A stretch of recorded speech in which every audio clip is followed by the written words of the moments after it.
in this discussion, we will be looking at some kind of binary trees. So during the previous discussion, we have discussed that a binary tree is a data structure that has a finite number of nodes that can be empty, or it has a root and it has two disjoint um, subtrees called the left and the right. Well, it has two disjoint binary trees called the left and the right subtrees. So one underlying property of binary trees that we have seen is each node can have at most two uh, child nodes or children nodes. Okay. So now we will be looking at some different kinds of binary trees. And so of course we can have left skewed or well we can have right skewed or left skewed binary trees. So the idea with the right skewed or left skewed binary trees is that for right skewed binary trees, obviously there will be no left subtrees. Or for left skewed binary trees, we can see that there are no right subtrees. We can also see that the height of this binary tree corresponds to the number of vertices, the number of nodes in that binary tree, because it's basically just a linked list. It's basically just the structure is basically just similar to a linked list. We can also have a strictly binary tree. So what's the defining property of a strictly binary tree? So a strictly binary tree can have either no subtrees like nodes B and C and F and G, or they can have two sub subtree trees or two children nodes like nodes B, A, or E. So that's the underlying property of a strictly binary tree. Either they have children nodes or they don't, or either they have two children nodes or they don't have any child nodes.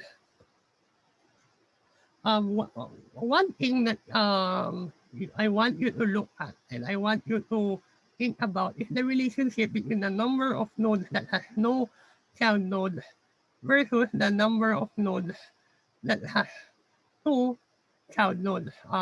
You will be able you should be able to devise a formula that will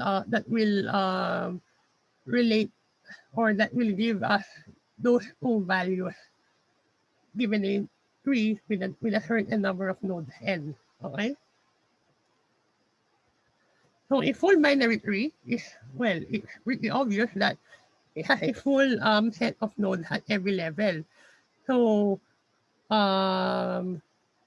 it's full because you cannot add a single node to it without violating its property of being a full binary tree. Except if you only have, actually, sorry, that's not possible at all.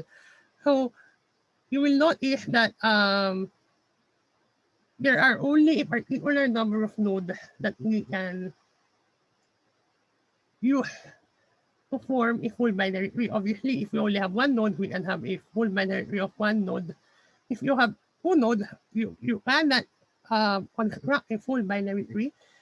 If you have three nodes, obviously you can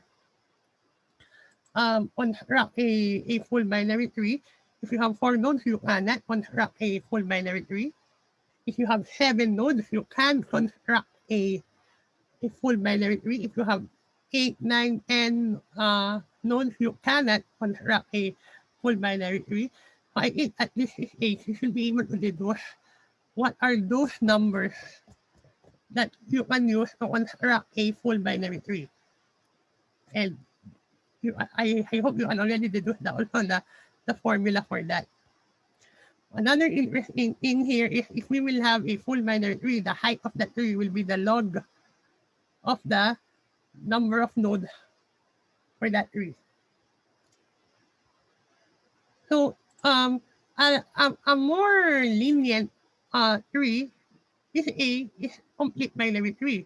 So essentially, a complete binary tree is similar to a full binary tree, except for the fact that it may have incomplete nodes at the lowest level. And also, so that's one property.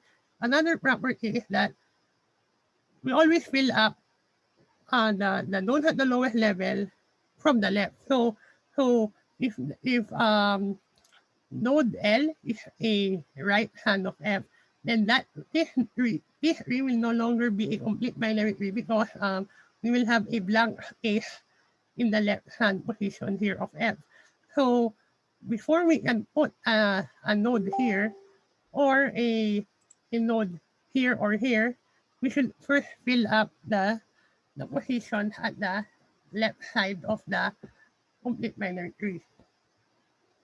Finally, we also have an extended binary tree. So the only the additional property that an extended binary tree has is that it has nodes that has and will not have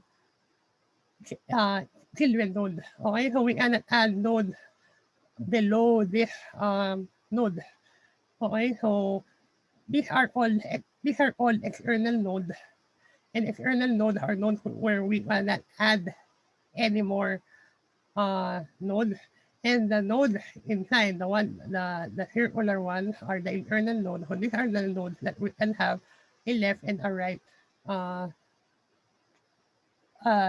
children node, left and right children node. Okay. So those are the types of binary trees.